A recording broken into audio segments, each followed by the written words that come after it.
Well, greetings and salutations, one and all, to the one and only Career Retrospectives right here on the Super Review Show Network. I'm joined by my two incredible music intelligent friends, Kyle and Mike. How are you guys doing tonight? Good. Always great to go into this being called intelligent. There you go. I'll take it. There's a reason why we're on the show, because they're super smart at music. It's a trap. It's a trap. Run. It's a trap. We're run. No, I'm just kidding. No, but as the title of our podcast suggests, alludes to, however you want to describe it, back earlier towards the beginning of this month on April 4th, I believe, or April 5th, Elton John and Brandi Carlile put out a new album called Who Believes in Angels.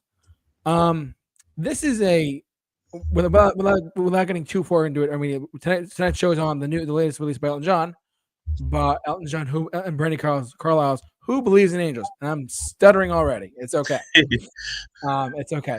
So Kyle brought up a new technique for us. So Kyle, why don't you go first and explain how we're going to do things now moving forward for a little bit? Yeah, so we're just going to try going through and, instead of going one by one and giving each of our thoughts individually, making 3 different lists, we're just going to, take it and make a conversation dialogue out of it. Essentially one group review, and we'll still give our overall, scores at the end of, when we're done as a wrap up. But first let's start with talking about some background on Elton John and Brandi Carlile. I'll kick that conversation off with, for me, realizing this is Elton John's 33rd studio album, Yes. That's pretty crazy. He's had quite the career. For me, Elton John is someone I'm only familiar with one album as a whole, and then the hits. Goodbye Yellow Brick Road, incredible record. He has hits here and there. I have a specific sound of Elton John's that I prefer over other sounds, which we'll get into later in the conversation. But for me, I don't know about you guys, but Brandi Carlile is someone I was not overly familiar with. I know the name. I'm sure I've heard, 1 or 2 of her songs here or there. But that's my background on them. Yeah, I didn't have too much background on her. I didn't really look up much background on her because I kind of wanted to go into this completely blind to any kind of, I don't know, something that could be pulling my, how I feel about the artist by something they've done in the past. It was kind of just taking it as a collaborative effort between Elton John and her, and just how that kind of all worked out. Similar to, I know all the hits that Elton John's had. I've really followed his career. I just know he's a great songwriter, which made me excited to listen to this album, because it's sometimes you can listen to an album where someone is more about the style than the substance, and that can be in any case. But I feel like Elton John definitely, whether it's going to be stylistic in a certain style or it's going to be about the songwriting, straight up, you can be you're rest assured that you're going to get some content that's going to have a good songwriting kind of foot forward. And that's why I was kind of whatever Elton John's done in his career, I've always had confidence that something within it will have that kind of effort, foot forward. Yeah, and my background with Elton John has always been, I'm not going to disclose who this person is in my life, but I have a family member who is Elton John's secretary. So I've always been a big Elton John fan. He was actually my second concert ever. Back in 2011, I was front row at Madison Square Gardens. His music has always been in my life for a long time because of my relative, I'm not gonna say who, but of my relative, and how the music that I was raised on. He was one of the first one of my first loves of music in general. It's Mike. It's funny you say this songwriter capability. He never wrote the lyrics to any of his songs, right? It was always Bernie Taupin. And he did the music side of it. So I'm not saying you're wrong. I just wanted to point that out to you. And I'm not sure if you, the listener, ever knew that too, but he never wrote any of the lyrics to any of his songs. He only wrote the music to all of his songs. He brought a riff. It's kind of like with Keith Richards and Mick Jagger. One brought the lyrics or the guitar riff or vice versa. And they made that collaboration. Same thing, John Lennon, Paul McCartney, same thing. But this was, I was talking with Mike before we went live tonight too. My other background with Elton John was, aside from having a family member who works with him still, to some extent, is this is his second album as a collaboration. I found out that he in 2010, excuse me, he did an album. The diehard Elton John fans would know this, but the union with Leon Russell. That's the time period I first saw him, and he did play some selections from that album with him. Not with him directly, but he played some songs, and then actually Greg Allman came out too before he died. So I got to see him live too at a very young age, which was great. But yeah, it's just all around super talented dude. He was one of the best to ever do it. I think when we talked about him at one point when we did our classic rock tier ranking, Kyle and I did rank him an S tier artist because of not just iconicness of his flamboyant personality or his looks, but also his music has just lasted so many and will last generations to come, even when the day after he passes.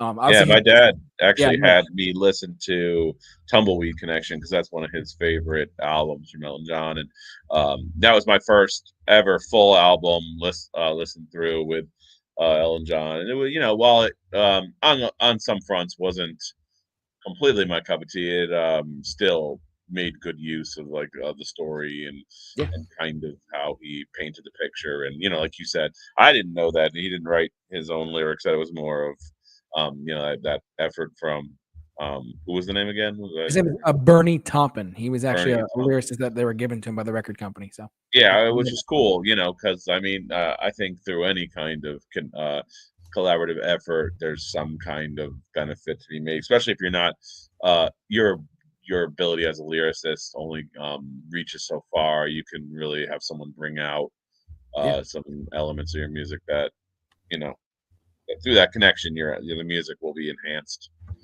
So we lost the K-Man on the back end there. I think I'm still here. I'm still here. This platform makes my camera lag like crazy, and it was driving me nuts. So I just turned it off. But I'm still here in spirit and in voice. Kyle's with us as a ghost. I'm just kidding. No, but let's jump into their most recent release by him called "Who Believes in Angels." Let me just share my screen over here instead. It is his 33rd studio album. It's insane. And Brandi Carlile's 8th. Obviously, a collaborative effort between the two of them together. This is Elton's first album in 4 years since the lockdown sessions, and first one since Brandi Carlile's In These Silent Days in 2021, it says here. So, Kyle,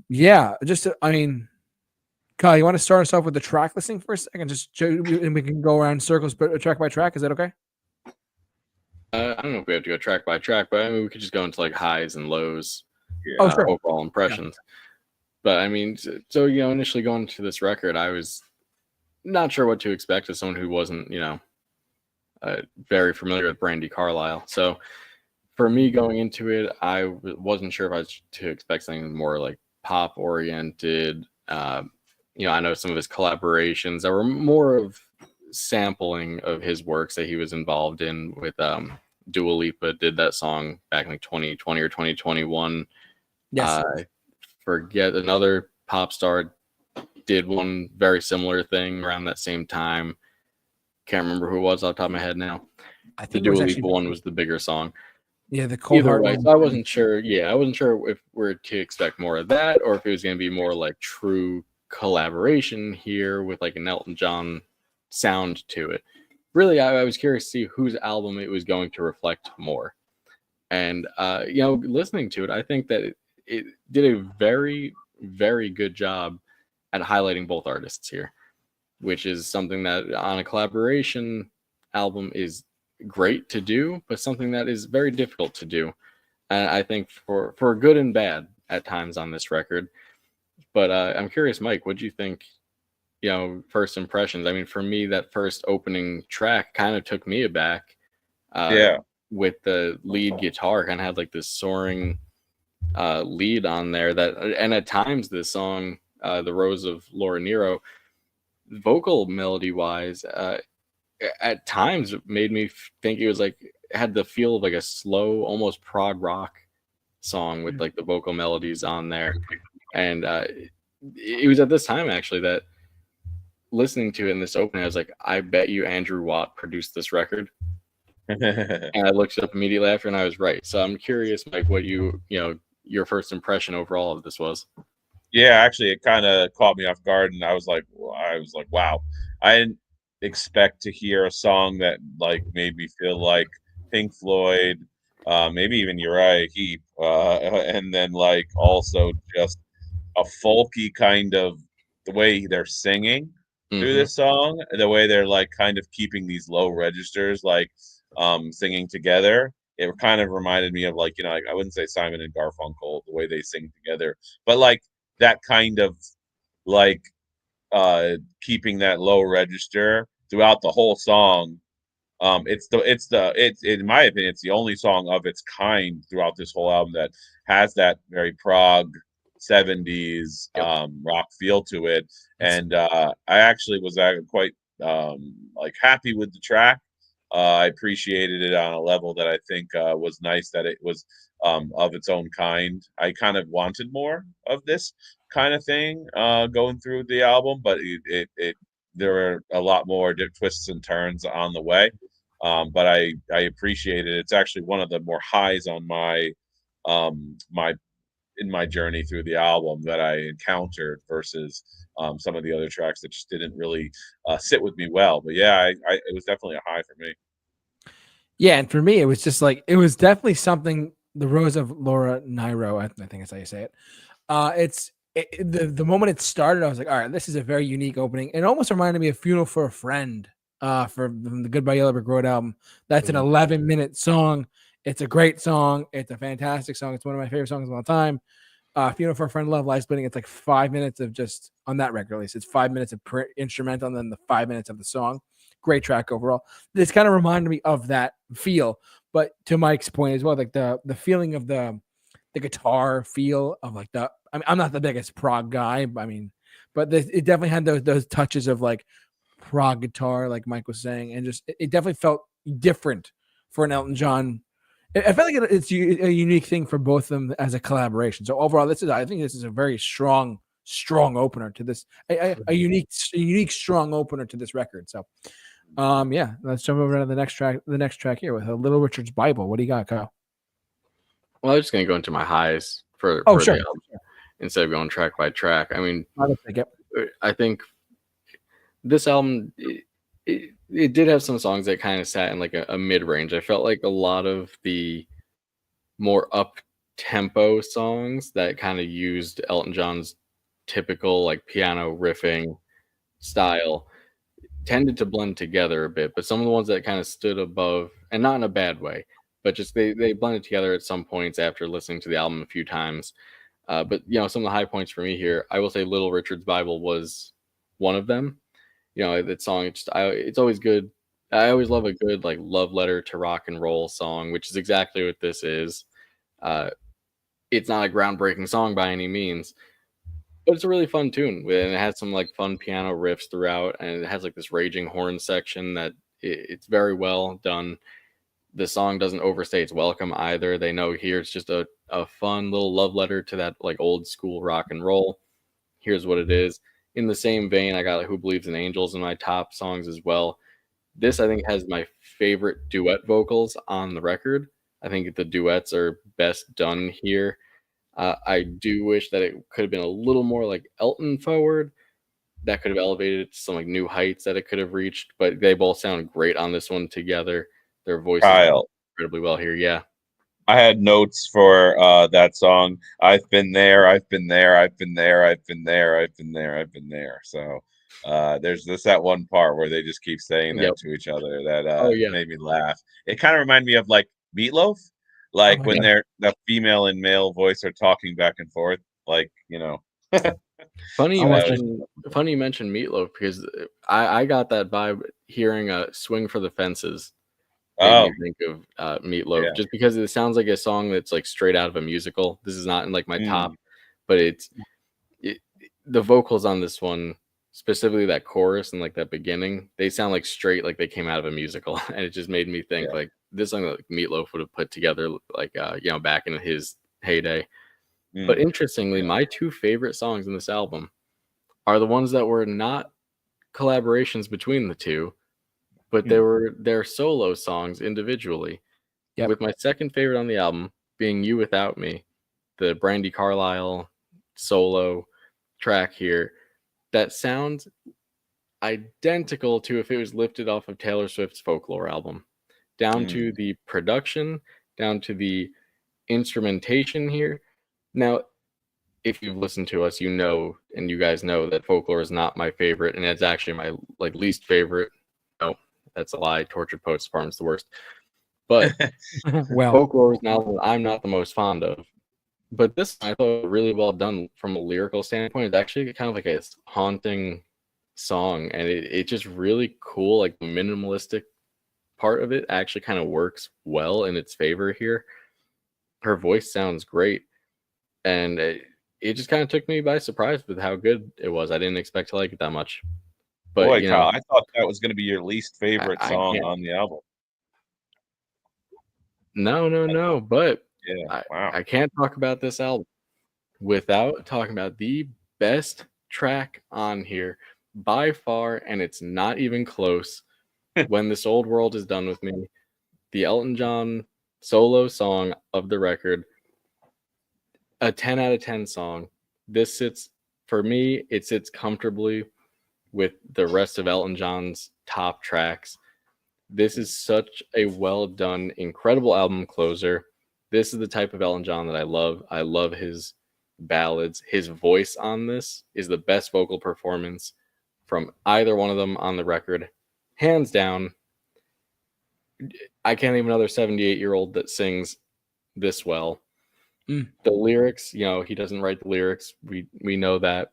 But they're just so moving. It's just such a reflective, passionate song. Just really gives you that vibe of like a guy reflecting on a life that was lived very fully and very like to the fullest.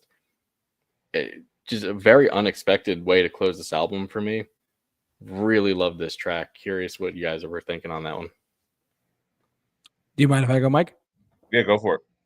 I mean, this one was a little bit of background, super quick. I actually went to a Elton John listening party for this album in New York City when I first dropped. I think on that Thursday or Friday. And this one, when this song hit, you could definitely feel the weight in the room when listening to it. It was definitely something really strong, something very emotional, super personal to him. I mean, when Bernie probably brought the lyrics to him, he's like, "I know this is about me when the day or I do pass on." And he actually talked about this in an interview at one point promoting the record. He said, "On my grave, I don't want it to have anything with music. I wanted to say Dad." And this is kind of what that song is about too. It's just about him eventually passes on at some point. Like he's 78. He's not he's gonna live how much longer we don't know. But this definitely just shares his sympathy and empathy with the world and how he's lived the most incredible life. And I mean, Mike, what do you think about this track? I can go on, but what do you think about this track? Yeah, I mean, I thought it was good. I was actually waiting for it to kind of take off in a little bit more of a epic level, but it kind of stayed very simple, which I appreciate. You know, I kept thinking of "Can You Hear the Love Tonight?" I Yes. don't know why, Yeah. but nope, you're 100% right. There's a couple parts in there that the buildup is very, very similar, and it makes you think of that right in your ear. Yeah, Every time I hear it, I thought that too. It's pretty funny, and I was like, I definitely thought it had some beautiful that piano ending was very touching, and it wasn't my top track of the album, but it definitely its scores were decent and good, and like for me, I actually scored Never Too Late about a notch higher than that in the classic sound category. I thought vocally it kind of changed up a little more in certain directions that I wanted it to. The F off Heaven's Gate part made me laugh just because the lyrics on my Google Music said a completely different lyric. It actually didn't say that. It said like forget Heaven's Gate or something like that. But when he said it, it sounded so British when he said that. But lyrically, this whole album is a little strange for me, but I think it kind of hits some certain areas there. And then like for like my low, I thought, believe it or not, Swing for the Fences was my lowest rated song because it's that I don't feel Elton John's voice works in this song. It's trying to do something too fast. like it just sounds like this in the background. Like it sounds like someone trying to keep up with the speed of the song, Yep. and like it just did not work together. But believe it or not, one of my more favorite songs was where I felt his voice and her voice worked together was "Someone to Belong To." I thought that was actually I really do enjoy how she goes high and he kind of stays low. I thought that was just so cool. They really used the dynamics of their, his deep voice, her high voice, to really kind of accentuate that relationship between what they bring to the song. And I felt like, yeah, that was another little high note for me. How about you, JT? What do you got? Well, real quick, I just want to throw in. Yeah. I was gonna wait till we're on the low points of the album for me, but Mike, Mm. your two highs there were two of my bottom three tracks of the album. Oh dear God! With I Never know Too that's Late being a standard. 5 out of 10 for me. I know it's pretty standard, but wow, that's shocking. But I'll save my full thoughts till we're on that part. Yeah.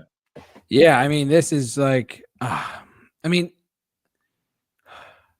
there's so many highs, but there are. I don't want. We're gonna get to our lows in a minute. Forgive me, but no, I just think there were. I really like there's plenty of things I did like. I love his piano riffs. I love his different like his feels and his voice is actually really good for like Casa for 78. But yeah, just I don't really have too much else to say honestly. But this is just a very. I mean, it's a very. I feel like there's also some personal touches, like lyrically speaking, from him on there personally. But yeah, that's me. Why don't we jump over to our low points really quick if that's okay, and then we can go on from there. All right, kick it off, JT. Yeah, so like low points, while I appreciate the effort of a collaboration between two of the best out there right now, Elton John and Brandi Carlile, it definitely was something very. It's unique. I mean, he is known to be a solo artist. He's not solo, but he has a band. But like he's known to be a solo artist with all of his albums. But having a collaboration effort like this, I feel like it worked overall, but not fully to the same extent of like, oh well, it's like I feel like it's I don't know how to explain it. It didn't hit me the way I like the moment you hear like Tiny Dancer, the moment you hear I'm Still Standing, you are automatically brought into that world. And I wasn't really brought into the world of Little Richard's Bible or even the title track, Who Believes in Angels. I was just kind of like outside of When This Old World Is Done With Me, I was not really brought into like the world of the songs the way I thought I was going to, coming from a guy who knows a lot of Elton John songs. And Brandi Carlile was a very good addition. Do I think do I think this was like the best collaboration ever between two artists? No, but I think it could be. Give it 5 years, it could still be in the conversation for sure. Mike, what do you got for that? Yeah, actually, some of the lower points of the album were the country rock kind of I forgot to mention that. tracks, Swing for the Fences, The Riverman, a little light. They were fun. And they were like get up and go kind of tracks, for the most part. I mean, I think A Little Light was kind of more subdued, but I think like there were some elements of country that I feel like, obviously you're only as strong as your partner when you're trying to present a style. And, I think he leaned towards those songs because that's her ballpark. And I think by doing that, it kind of limited the song from really connecting well with me. I mean, they're fun songs. They're not bad songs by any stretch of the imagination, but they just that first song kind of really brought something unique and kind of mystical, kind of magical sounding. Whereas then when we kind of get into Swing for the Fences, it's kind of like Kyle was kind of saying, it just sounds like something that's like kind of straightforward, kind of, almost something out of like a play that just has an objective to get to. So those are kind of, like some of those like country western kind of the country folk rock songs were a little bit on the low side. That just kind of, in my opinion, you lost some of the magical feeling to the album, to the piano pieces that really create like an epic feel, like the last track. And like I was saying before, Never Too Late kind of gives you this kind of ballad feel. And kind of classic 80s, like the duet feel that they channel through a lot of these songs. Were kind of derailed, in my opinion, by a little bit of that country folk flair going on. I tend to agree. Yeah, Kyle, what do you got? Yeah, so I kind of mentioned two of them already. Never Too Late. That one is one of my, that was kind of like mid for me. I do completely agree about some like those more, country rock sounds. Mike brought up The Riverman. That's one that I was specifically, referencing before, and I was saying that some of these kind of blend together. I felt like those ones really did. But where it really fell flat for me was the two songs before When This Old World Is Done With Me. And it wasn't even close. Like, these are by far my two least favorite. A Little Light. I thought this song was so corny. It just felt such a shallow, like early 2000s, like peace oriented, like pop song from the time, like pop singer songwriter time. It feels like it should be in a commercial. There's a couple like well-written vocal lines here and like melodies there, but definitely a huge low point. It has these like vocal runs at the end that Brandi Carlile does that just irk me because like they didn't have to be there. I'm just not a fan of vocal runs for the sake of showing off that I can do these vocal runs. Also, it just reminded me of like they might as well have just been singing This Little Light of Mine, I'm Gonna Let It Shine. Did not like the song. But on the same plane as that is Someone to Belong To. I know me and Mike, this is our usual thing here. On this, I'm surprised neither of you mentioned this. The drum pattern on this is just I Miss You by Blink-182. I didn't pick up on that. To the point where I'm especially opening the song that way, has me sitting there waiting for Elton John to come in saying, "Where are you?" Really distracts me every time, and I challenge you to go back and listen to it now and not have that in your mind. I thought it from the get-go. Yeah, I agree. God, it took me so out of it, and that drum pattern happens throughout the entire song, so it kept taking me out of it. But it also to me just sounded like another like throwback song to like the early 2000s singer-songwriter pop. This song specifically made me think it should have been in a like early season of Grey's Anatomy as like a background song when some like crap was happening.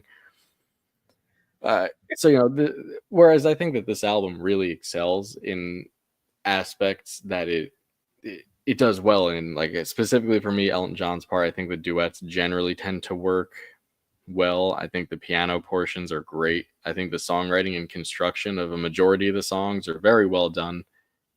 It's not without its faults. Where it does falter, I think is pretty noticeable and towards the end, but it redeems it toward the end there at that.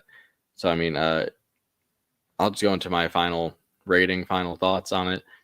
Sure. Overall, the album to me, it's a good album. I challenge anyone at Elton John's point of his career, 33rd studio album, 78 years old, to put out a product this good. That it's a feat that can't be understated. While I don't think it's a perfect album, I think it's a very enjoyable listen. I sit at a 6.5 with it. I think the songs that are good are pretty good. I think that has one song that's absolutely incredible. And there's some aspects I wish they did more with it. Mike, I agree. I wish that they did more with the stylings of the opening track. It really took me back when I heard those intro guitars. It's like, oh, are we getting like this interesting, like hard, like borderline hard rock, at times prog sounding project? That would be really interesting. I'd be totally on board to hear that from him. But overall, I got to give props to Andrew Watt again. I mean, this guy is really making a name for himself over the past, he's been around a long time now, but specifically the past, I'd say 5 or so years. I mean, you go look at this guy's production credits and songwriting credits and the albums he plays on. A lot of times when he's on a record, he's playing guitar or some other instruments on it. He's been killing it. I think he just did that Lady Gaga album or at least parts of it that we reviewed earlier in the year. His work with Post Malone, his work with Ozzy Osbourne. I mean, the production on this record sounds fantastic. Seems like he had a hand in helping write some of the songs as well. So overall, everyone involved in this project did a great job. Kind of took me back. I didn't expect to enjoy it as much as I did. So I know 6.5 sounds kind of low with that praise, but those songs in there that heard it just really hurt it to me over time with repeated listens. I only found myself going back to about half of it, like as individual songs, but as an entire album piece of art, it's a solid listen. Yeah. I'm Mike, if you don't mind, I'm really quick. Okay, thank you. Yeah.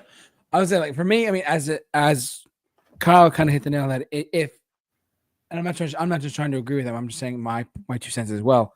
But as an overall listen, it's a very solid listen. Even if you go on Spotify, it'll say disc 1, disc 2. It'll say you can have, part 1 and part disc 1 ends with just Brandi's song and part 2 ends with just Elton's song, and no collaboration in the middle. There are the lower points lowered it down, not super low, like not a 6.5 for me personally, because I should if you can't tell by now, I'm within the Elton John fan base. I mean, I'm not like a diehard. I don't bleed Elton, but I'm a big fan of him, and I've always enjoyed his music nonetheless. And I will, needless to say, though, I'm sitting truthfully at about a 7.75 for Who Believes in Angels. I could go up to an 8, maybe if I listen to it like even more than I already have. But truthfully, the songs that I want to listen to, I could just add to a greatest hits of Elton John playlist on Spotify and be happy with that, or even a different playlist. And, the songs that I really like, I'll add it to a playlist. This one, as an album, though, if you want to listen to a really good album overall, you could definitely check this one out. Mike, what do you got for your overall impressions and rating?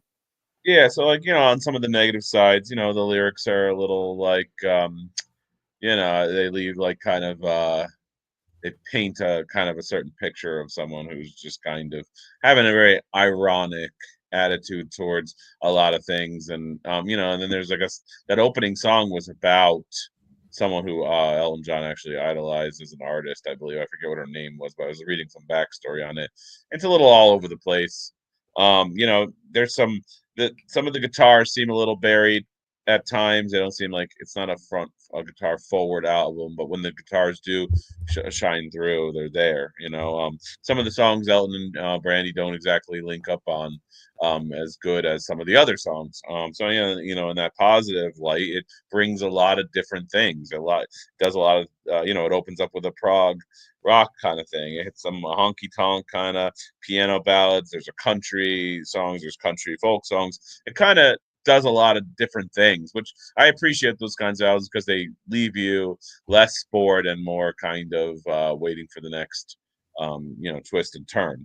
And like I said, there's some memorable choruses, memorable things with Elton John and Brandi singing together. So overall, I actually really enjoyed this album. Outside of some of that country folk feel, I could find a couple songs that I really just would be something I wouldn't turn off, and for sure would listen to all over again. As a complete album. So I'm sitting at a 7.5 for this. Pretty, like I was kind of surprised Kyle was so low on it, but I can see where he could be kind of low because, depending on your repeatability and how everything meshes together, it as an album or as tracks you like could change, what the rank rating is. But yeah, 7.5 out of 10. And the other thing about this album, real quick, is on initial listen, initial two. That sounds probably about the second listen. I had it ranked a bit higher. It was as the repeated listens went on, some of those issues that I had with the songs really started to become apparent, to the point where further listens, I found I was skipping the songs I didn't like. So the parts I liked about some I really like. I think the parts that are good are really, really good. And the parts that are bad, pretty bad. But, that's just me. There you go. All right, that's all she wrote, right, guys? That's all she wrote. All right, we want to thank you for watching, listening, however you enjoy it. Thanks so much for tuning into our podcast. As always, next week, we spun the wheel last week. It's going to land it on my pick. Our next album next week will be Bryan Adams' 2015 album, Get Up. produced by none other than Jeff Lynn. And Mike and Kyle are just trying to not show their faces whatsoever at all. So that's right. But and I'm just stuck here being a lonely guy on camera. That's okay. Because we do this show live on YouTube every Monday night EST. We did it on Tuesday tonight, but that's okay. But yeah, but for all of us here at the Super Review Show's Career Retrospectives, stay safe, take care, and God bless. God bless.